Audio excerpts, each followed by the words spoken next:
Ce programme vous est présenté par Kubica AMF, leader mondial des équipements de bowling. Mesdames et messieurs, bonjour à toutes, bonjour à tous, bienvenue au bowling La Sphère. Nous sommes à Fontaine-le-Comte, à quelques encablures seulement de la ville de Poitiers, direction le 4e tour cette fois-ci du Kubica AMF Masters avec Bruno Bidon. Bruno, ça va être un match apocalyptique là encore. Je pense un match très très tendu encore. On a Elisa Hiltunen qui est là, Mike De Boer aussi. Ça va être forcément très serré. Mike De Boer, on rappelle, qui a battu Pepi Konsteri lors du tour précédent. Il affronte une nouvelle Finlandaise. Comment va-t-il aborder ce problème? C'est la grande question.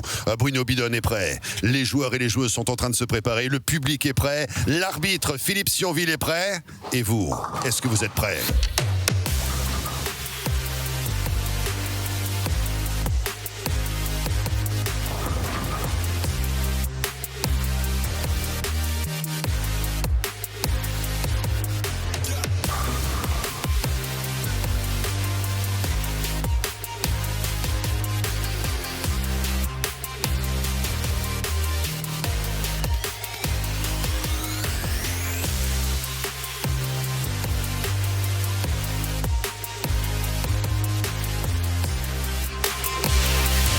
Elisa Hiltunen est prête, Mike De Boer est prêt également. Le match du jour et on poursuit l'aventure du côté de ce Masters, Bruno, parce que là c'est le tournoi où tout le monde veut performer, tout le monde veut aller le plus loin possible. Alors c'est le principe du bowling, vous allez me dire on vient pas pour perdre, ça c'est sûr, mais là s'il y avait un tournoi à choisir, c'est bien sûr le Masters, le tournoi que vous regardez actuellement. Eh oui, le Masters, c'est là qu'il y a le prize pool le plus important du Bowling Promotion Tour, le plus prestigieux, puisqu'on a commencé le Bowling Promotion Tour il y a déjà 14 ans déjà avec cette compétition. Donc parrainé par notre partenaire Kubica AMF, comme vous le savez. Et là, on est au 4e tour. C'est une place en quart et donc face à Phil Malling qui sera là, qui les attend. Alors, le match est là devant nous. L'arbitre discute. Alors voilà, ça a été tiré déjà le sort. Donc Elisa a décidé de recevoir, c'est-à-dire que c'est Mike, si j'ai bien compris, qui va entamer le match, donc sur la piste 5. Donc qu'est-ce qu'on peut dire d'entrée de jeu? C'est que Elisa, elle a vraiment envie de gagner, ça c'est sûr. Elle va vouloir venger Pepi Konsteri, sa compatriote. Mais Mike De Boer pourrait nous faire le coup de Pepi. C'est-à-dire enchaîner. Continuer effectivement et enchaîner les rencontres. C'est l'objectif pour Mike De Boer qui me disait en interview d'après-match lors de la session précédente qu'il voulait aller le plus loin possible, gagner le tournoi tout simplement. C'est toujours le même principe. Mike De Boer est venu faire de la figuration. Mike. C'est ça. Et il joue avec sa boule uréthane, Marc, c'est-à-dire une boule qui joue très tendue dans la piste. Et cette fois-ci, elle n'est pas tombée. Vous avez vu ? Elle a bien vacillé, la quille. Oui, parce que vous dites cette fois-ci parce qu'on peut expliquer que lors de la rencontre précédente face à Pepi Konsteri, il y a eu plusieurs incidences comme ça où des quilles vacillaient et finissaient par tomber. Cette fois-ci, elle a dansé également cette quille, mais elle n'est pas tombée. Exactement. Bon, ça veut rien dire, c'est le début du match. Mais ça voudrait dire que la sensation, il était vraiment dans une zone de confort, on va dire, avec un petit peu de chance sur le match précédent. Là, il n'a pas cette petite réussite. Du coup, on démarre avec un spare. Elisa qui lui tend la main pour le fameux check avant. Ouais. Mais bon, sa première boule.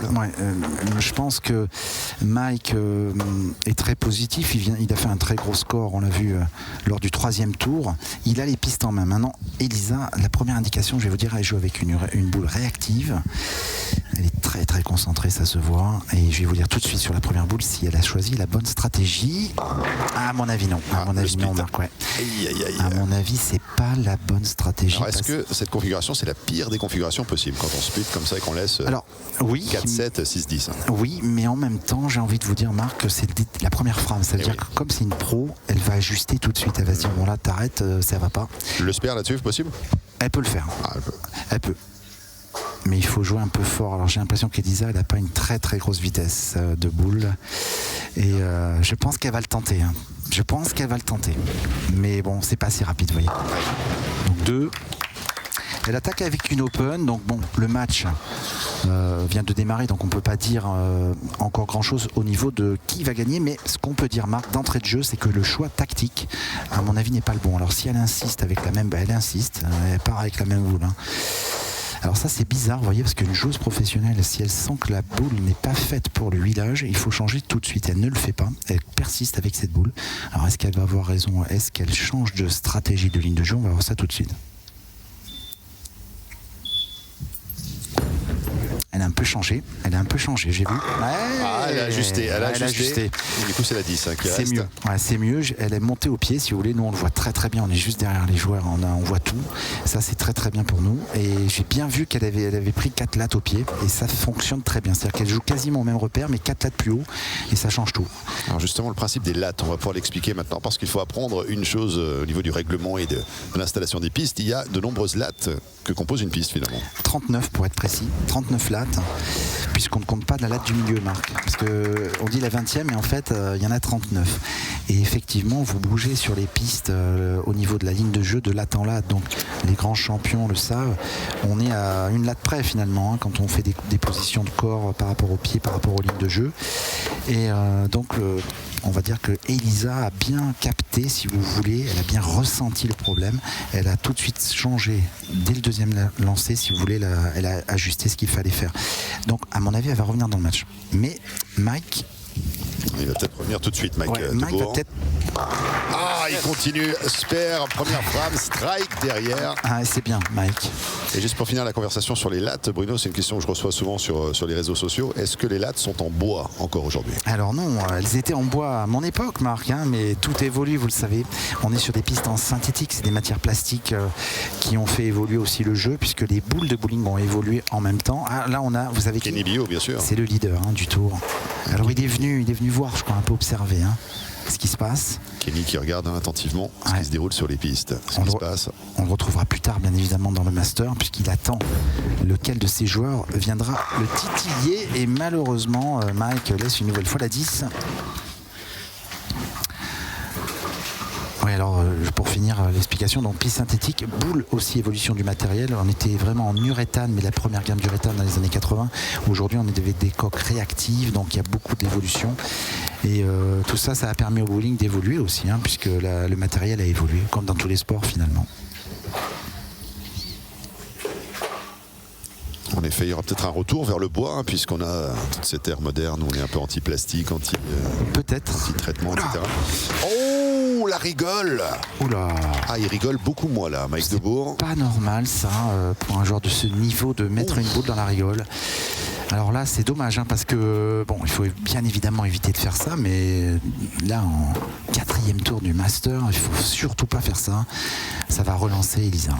D'autant que la boule a fait un long parcours, un long chemin dans cette rigole avant d'atteindre l'arrière de la piste. Elisa Hiltunen avec une opportunité. Elle va peut-être en profiter, Elisa. Il faudrait qu'elle en profite. Elle va peut-être en profiter, Elisa. Et elle n'en profite pas, Elisa. Et non. Alors ça, c'est quand même bizarre. Surtout que là, la boule, elle était bien partie, mais elle est partie dans le renard, comme moi j'aime bien dire, c'est la zone d'aquaplaning, un peu de l'huile, si vous voulez, c'est des expressions à moi. Mais l'huile au planning. Ah ouais, c'est ça. C'est-à-dire qu'en fait, elle est dans le mauvais break. Le point de cassure est pas bon là-bas. Et il faut qu'elle change de ligne sur la piste 6, c'est clair et net. Alors elle va jouer un spare composé qui n'est pas si simple, parce qu'il y a une quille derrière. Là, il faut vraiment bien jouer. Et voilà, elle a dansé cette quille, mais elle est restée dressée. Elle n'aura pas le spare. Elle a failli le faire, mais deuxième open, là c'est pas bon, il faut pas faire ça, Elisa, parce que Mike il est sympa, il a fait un trou, mais il va pas en faire que 3. Et là elle laisse un peu filer le match, c'est bizarre. On rappelle, Elisa était la gagnante de la série féminine. Elisa a gagné la série féminine en battant Evan Rhodes 225 à 159, c'est vrai. Elle a déjà un titre sur ce tour, mais elle aurait bien aimé en gagner un deuxième. Ça y est, le strike. Elle retrouve le plaisir du strike, Elisa Hiltunen. Elle est bien. Il y a forcément un truc sur la piste 6, parce que ça fait 2 fois qu'elle a des problèmes. Elle a fait un speed d'abord, et puis là, après, elle a une zone de jeu où elle n'a pas pu s'appuyer. Elle n'a pas de confort, en fait, cette piste 6. Il va falloir qu'elle trouve la solution. Et je pense que Mike, lui, pourrait capitaliser. Il pourrait enchaîner avec 1 ou 2 strikes et se détacher. Et il le sait, il faut y aller maintenant.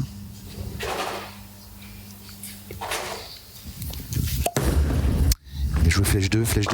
Ah oui. Ça fonctionne, hein. Ça fonctionne. Mission copier-coller pour le reste de la session pour Mike Debourg. C'est simple, en fait il a un jeu, si vous voulez, là, normalement il met beaucoup plus d'effets, plus de rotation, mais là il a décidé, vu la conjoncture, vu l'état des lieux, on va dire, de la surface des pistes, de jouer tendu, et il se dit bon, je joue précis, je joue tendu, je mets dans la poche et on va voir ce qui se passe. Mais ça fonctionne. Alors va-t-il doubler? Parce que là, c'est là qu'il faut le mettre, ça serait bien pour lui en tout cas en tant que joueur de doubler pour pouvoir un petit peu respirer, parce que sinon Elisa peut revenir avec un doublé également. Donc s'il le met, il mettra la pression, la finlandaise, et il le met pas. La 10 est là encore. Ça fait 2 fois. Ça fait 2 fois. En plus, il a taillé, comme on dit au bowling, il l'a raté tout à l'heure. Donc faudrait pas la rater 2 fois, Mike. Il joue bien, hein, si vous voulez. Là, par rapport à son choix de matériel, il joue très bien. Il est dans la poche, comme on dit. Mais simplement, il lui manque de l'angle. Donc, il a choisi cette stratégie qui est plus simple dans un sens, mais plus compliquée dans l'autre. Parce qu'on a moins de potentiel strike. Il faut vraiment tout mettre dedans. Il ne faut pas qu'il rate 2 fois, hein, parce que là, sinon, ça a l'air d'être pas mal. C'est bon. Il a fait. Vous sentez, Marc, quand on est près des joueurs, il y a un peu plus de pression sur le master. Eh oui, c'est vrai. C'est pas les mêmes enjeux. Non, c'est vrai. Ils sont pas décontractés pareil. Et plus on va monter en gamme, forcément. Plus ça va être ça. Hein. Alors dites-nous tout sur les gains là, parce que je sais que vous ne voulez pas parler argent parce que vous êtes on distribue à environ 14 000 € là sur ces sessions. Donc quand vous gagnez le Master, vous gagnez combien? Alors là, le Master, il y a 3 500. Ah ouais. Donc bon, c'est vrai que ça a des faits un peu cogités, quoi. Hein. Elle ne le met pas. À ce tarif-là, je vais peut-être me mettre au bout. Non, mais il y a 3005. Après, il n'y a que 1005 et 1000. Donc en fait, le delta est de la finale 3005, 1005, ça fait mal, quoi. Il faut gagner. C'est sûr. Mais c'est ça, nous on fait comme ça parce que ça permet aux joueurs de mettre de la pression, si vous voulez. Donner envie d'aller chercher. Évidemment, le suprême. Sur le circuit pro, c'est exactement les mêmes styles de gains, sauf qu'il y a un 0 en plus, quoi, hein, en gros. Logique. Voilà. Mais c'est pareil, vous donnez beaucoup plus au premier qu'au deuxième. Normal. C'est comme ça. Alors Elisa, le spare, pas de souci. Pas de souci pour le spare. Elisa, Fontaine le compte et on repart avec un petit billet. Ouais. Elisa se dit, c'est sûr, elle est en train de cogiter là. Elle se dit bon, je suis encore dans le coup, mais je suis pas à l'aise, donc qu'est-ce que je fais? Et bon, elle a trouvé sur la 5 mais pas sur la 6, et je crois que Mike c'est l'inverse. Il a trouvé sur la 5 mais pas sur la 6. Qui cherche trouve. Et ouais. Ça va être tendu. Là, il y a un rythme assez intriguant quand même dans ce match, Bruno. Vous me permettrez quand même, parce que je regarde le tableau pour Elisa, et les scores sont dans tous les sens. Ouais, c'est ça. Alors, un split qu'elle n'avait pas fait depuis la première frame.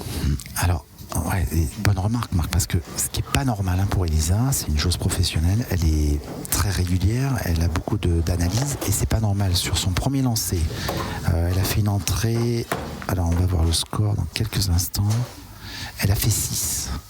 Après, elle fait un 9, après ça va. Après, elle fait un 5. Et maintenant, elle vient de faire un 6. C'est pas normal, si vous voulez. C'est sûr. À ce niveau-là, c'est pas logique. C'est pas normal et ça pourrait peut-être faire les affaires de Mike. De Mike Debourg. Est-ce qu'elle le tente? Elle le tente. Elle le tente. Oui, elle l'obtient. Wow. Elle l'obtient, c'est la classe. Ouais, là, quand bien on joué. a ces difficultés-là et qu'on arrive à les régler, c'est magnifique. C'est bien joué, parce qu'il faut le faire. Et voilà, elle a fait le bon choix, la boule de sperme, mais il faut être très précis. Là, on voit qu'ils sont précis. Elle va le chercher, ce split. Il y a même les petits panneaux qu'on a avec le bowling qui apparaissent sur les écrans. Killer shot. Ouais, killer shot. Wow, c'est genre le coup impossible à faire qui a été réalisé. Allez, Mike. Frame 6. Mike, il est pas mal parce qu'il fait strike ou 9. Strike ou 9. Strike ou 9. Eh bien 9. Voilà. C'est l'un ou l'autre. Il va falloir ouais, pile ou face, strike ou 9. 999. Il va changer de numéro de téléphone peut-être bientôt. Je vais lui dire à Mike. Quel est ton numéro? 999 999. Il va me dire oui, Bruno. Et moi, le mien, c'est XXX. Ah ouais, Triple X. Bruno Bedone is a Triple X. Allez, le spare. Faut pas la rater. Faut pas la rater. C'est bien. Il ne l'a pas raté. Il vous a écouté, il vous entend. Vous croyez bien sûr, vous l'avez dit lors de l'émission précédente, quand on a découvert Mike Debourg, c'est votre préféré parce qu'il est sympa. C'est vrai, il est sympa. Je me suis dit, tout ce qu'on a commenté depuis toutes ces années, au niveau de la puissance éditoriale de la phrase, j'avoue que c'est mon préféré parce qu'il est sympa. Là, ça pèse lourd. J'avoue, Marc, je vous vois. Alors, parité au spare, 50-50. Ok. Parité au spare, ça veut dire quand même quelque chose aussi. Ça veut dire que Elisa, malgré le split, elle est là, quoi. Elle est là quand même. Hein. Aïe, aïe, aïe. Et vous avez vu, il vient de changer de boule. Il a pris une réactive. Et qu'est-ce qui lui vient de lui arriver? Un horrible split. Un horrible split. Il est vraiment laid. Hein. Le 4-7, 6-10. C'est le Big Four en américain. Le grand 4. Big Four, il est très laid, le Big Four. Hein. Ouais. Et là, c'est pas très bien parce que ça va laisser une grosse option à la finlandaise pour revenir dans le coup. Hein. Mais à mon avis, il va le tenter. Il va le tenter parce que 2 quilles en moins ou 2 quilles en plus, ça va pas changer grand-chose. Il le tente. Il ne l'obtiendra pas. Ouais, il a tenté quand même. Mais Elisa l'avait nettoyé d'une puissance déconcertante pour l'obtenir il y a quelques instants. Mais là, pour Debourg, ça ne passera pas. Conséquence, 6-2, c'est les frame 7 pour Mike. J'ai joué contre Nadal, quoi. C'est 6-2. C'est sûr. Alors, ça serait plutôt 6-0, 6-0. Hein. Alors, est-ce qu'elle va en profiter, la finlandaise? Elle a vraiment une option là, sur la table. Frame 7 et 8. Elle pourrait profiter de la situation. Non. Oh, my God! Vous avez vu comment elle a décalé la 7? La 7, c'est... Alors là, je sais pas l'arbitre ce qu'il va faire parce qu'il y a un despotting. Alors l'arbitre n'a pas bougé, ça veut dire qu'il considère que le spot... Est-ce qu'il l'a vu? Il l'a vu, il l'a vu, mais... Alors Elisa demande aussi, je sais pas... Il n'a pas bougé, l'arbitre ici, elle l'appelle, parce que là il y a un souci. Ah oui, parce que le score n'est pas bon. Ouais, est-ce que la machine a dû interpréter que la 7 était tombée? Exactement, mais là il y a un truc étrange. Le score n'est pas bon. Mais c'est que la quille est despotée. Mais bon, alors la règle dit... La quille 7 ayant été despotée, la caméra... voilà, c'est bon. Même le score. Alors, elle va jouer quand même, voilà, c'est ça. C'est-à-dire qu'on la remet pas en place. Hein. Alors, qu'est-ce qu'elle va faire, Elisa? Est-ce qu'elle peut le tenter? Elle pourrait le tenter, hein, parce que justement les quilles sont décalées à gauche. Moi, je le tenterais. Hein. Mais elle joue de l'autre côté. Elle l'a tenté tout à l'heure. Hein. Ouais, mais elle joue à droite. Ouais. Moi, j'aurais joué à gauche, vous voyez, parce qu'il y avait plus d'opportunités. C'est vrai. Comme elles étaient collées, c'était plus facile. Il y a plus de chances qu'il y en ait une qui carambole les deux autres. Ouais. C'est bizarre qu'elle ait choisi de jouer à droite. Ouais, moi, j'aurais vraiment joué à gauche là. Hein. C'est bizarre comme choix. Bon. Donc 7e frame à l'instar de la première. Hein. Et là, elle passe complètement à côté de ce match. Hein, 6-1 même, 6-1, oui. La machine s'est trompée une nouvelle fois. Ouais. Oui, c'est vrai qu'elle passe un peu au travers. On a l'impression presque qu'elle n'a pas envie d'aller plus loin. C'est bizarre, ouais. Et puis il n'y a qu'un seul strike, quoi. Hein. C'est très étrange ce match. Elle a changé de ligne de jeu là. Ouais, la 10. Alors c'est jouable à cet endroit-là, vous voyez, de la piste. Mais si vous jouez pas dans cette zone, c'est un peu compliqué, on le voit. Et Elisa, pour le moment, elle veut pas trop y aller dans cette zone, c'est bizarre. Parce que là, ça fonctionne, hein, on voit bien, Marc, hein, ça y va.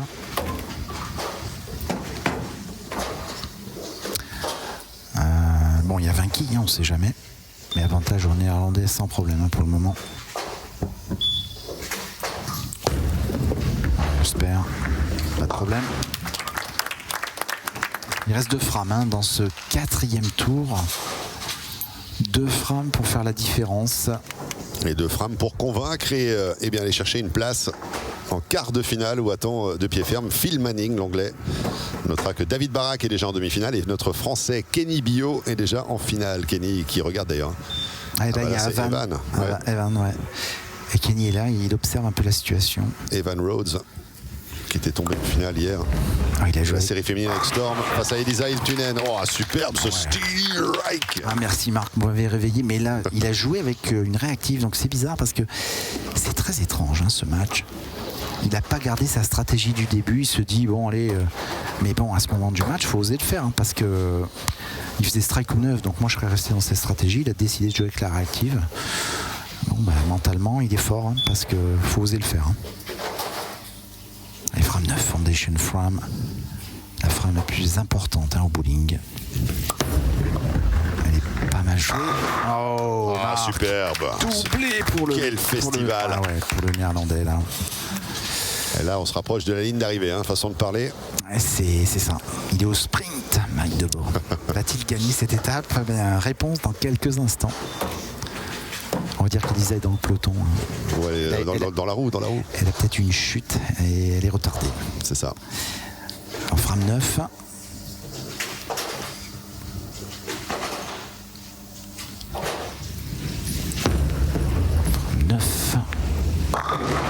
Elle n'y est pas, elle n'y est pas, elle n'y est pas, c'est clair et net. Parce que là, c'est pas normal de voir une joueuse professionnelle à ce niveau du tournoi, quoi, au niveau du master, de faire qu'un seul strike. Ça s'est jamais vu, elle n'en a fait qu'un. Donc il y a un problème. Alors c'est soit la piste, et je pense que la piste n'est pas facile à jouer, mais quand même, il y avait une solution, je pense. Et elle n'arrive peut-être pas à enchaîner, tout simplement. Elle fait le spare facilement. Le spare ne pose pas de problème. Le seul problème pour elle, c'est que ça ne suffira pas au tableau d'affichage. Ouais, mais là c'est quasiment fini parce que bien sûr. Score max, elle va faire 168 avec handicap, et Mike est déjà dans ces eaux-là, parce que le doublé n'est pas totalement comptabilisé. Il va lui falloir quelques quilles. Je pense que 6 ou 7, ça devrait faire l'affaire pour Mike. Mais il aura éliminé les 2 Finlandaises quand même. C'est un client. Un Néerlandais, 2 Finlandaises tombées. On va pouvoir l'appeler l'Eliminator. Ouais.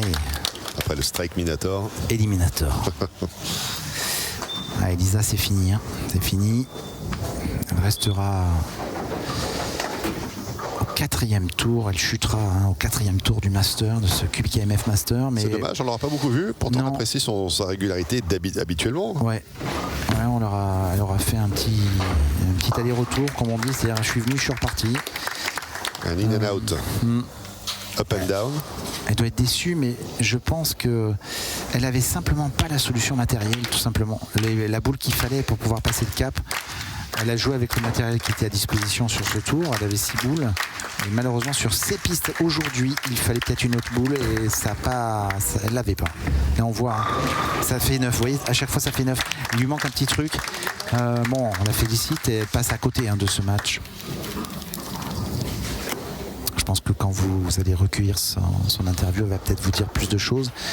Peut-être qu'elle a été dégênée par quelque chose d'autre, mais je pense qu'à mon avis, pour vous, c'est vraiment la boule qui n'est pas la bonne. La boule qui n'était pas la bonne par rapport aux conditions de jeu proposées là, actuellement. Elle avait peut-être pas le bon matos. Mais Mike, lui, bon, il a été plus réactif au niveau du changement de boule. Pétard, là, j'ai envie de dire pétard. Il a fait un petit écart de simplement 2 lattes. Il n'a pas touché là, Marc. C'est impressionnant le back-end de la piste, comme on dit, qui répond plus. Il a fait un petit écart, il n'était pas très en équilibre en même temps. Mais c'est bon, il a gagné quand même. Je vérifie quand même. Il a gagné. Mais il va être temps de rehuiler les pistes, parce que là, ça devient compliqué. Et en plus, une open, c'est fini. 165, le score final, c'est pas le score le plus impressionnant effectivement de ce Masters. Mais en tous les cas, on va retrouver Mike Debourg pour la suite des opérations d'ici la prochaine émission. Tout simplement, il affrontera Phil Manning. Score final 165 à 156 pour Mike Debourg. Allez, les stats de ce match. Donc le tableau final 165 à 148 avec 8 kills de bonus, ça fait 156. Donc le match est plié. Au niveau des statistiques un peu plus détaillées, donc Mike a réalisé 4 strikes contre seulement 1 pour la Finlandaise. Elle a réalisé donc plus de spares, 6 à 3 bien évidemment. Et au niveau des Open, elle a fait plus d'Open que Mike Debour. Donc elle se retrouve condamnée. Le Master est terminé 156 à 165. Et je pense que Marc va rejoindre la Finlandaise. Merci beaucoup Bruno, avec Elisa Hiltunen qui va nous donner une réaction. Elisa, a quick reaction. Obviously it must be a very discomforting feeling right now. But what happened out there? There was an issue with the balls, just not finding the solutions. The strikes just did not come today. Yeah, I don't know. Maybe I chose the wrong game plan because I knew the lanes weren't going to be hard because there's been a lot of friction and traffic going on. So maybe I just chose the wrong game plan or didn't throw it good enough. La question qu'elle pose, c'est j'ai peut-être mal exécuté évidemment au niveau de la libération des boules. J'ai peut-être pas choisi le bon game plan. Je savais qu'il y avait beaucoup de friction, beaucoup de trafic déjà sur les pistes. Alors je me suis trompé, je n'ai pas réussi à performer comme j'aurais souhaité. And it's also one of those cases you jumping in the tournament sort of midway there. Mike had a game in hand up against your compatriot Pepi as well. Just coming in there for one match, then leaving the tournament as well. What are your thoughts? Well, of course, it's disappointing because when you're bowling on TV, you want to do good. And I felt good. I felt I'd throw it good. But sometimes it just happens like this. Alors ça c'est intéressant, on nous dit effectivement lorsqu'on est sur une finale télé, on a envie de bien performer, on veut donner le meilleur de soi-même. J'avais l'impression que je donnais le meilleur de moi-même, mais le résultat n'y était pas, tout simplement. Elisa, thank you so much for the insight. We'll welcome Mike here on the deck as well. On va accueillir tout de suite Mike Debourg, le vainqueur de ce match, pour prendre une nouvelle sensation. Mike, obviously 2 wins out of 2 matches out there, defeating Pepe, now defeating Elisa, with Bruno as well in the commentary. We're talking to you about Mike, the Eliminator Debourg now. How's that for a new nickname? I love it. I like it. And I hope it stays this way. Il espère que ça puisse continuer comme ça. Mike, obviously, what were the key moments of this match? Elisa had a hard time finding her game for you. A little bit different compared to the complexion of the game number 1, but in the end, you managed to prevail. Yeah, luckily I had the other ball, the harsh reality. At the beginning, the purple hammer wasn't doing it for me. It was coming too light, so I needed a stronger ball, which goes through the pocket more, and it worked.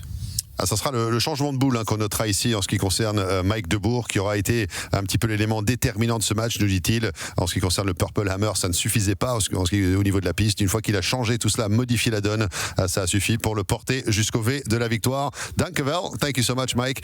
Merci Mike pour évidemment cette perspective. Bruno, ça aussi c'est intéressant au niveau du choix des boules. Vous en avez parlé pendant le match pour Elisa, mais Mike nous révèle à l'instant donc qu'il y avait ce changement également, qu'une boule ne fonctionnait pas comme il le souhaitait. Il a modifié la donne pour aller chercher ce V de la victoire.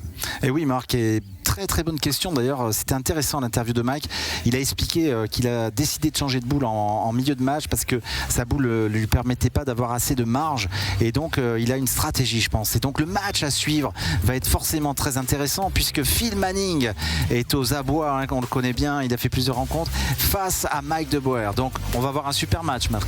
Exactement Bruno, la prochaine rencontre pour Mike the Eliminator Debourg, ça sera l'anglais Phil Manning qui l'attend de pied ferme, qui était dans les environs à guetter, à zioter un petit peu ce qui se passait. Et quant à nous, on va tirer le rideau pour l'instant, mais on se donne rendez-vous très très vite pour de nouvelles aventures sur la planète bowling, ici sur Sport en France.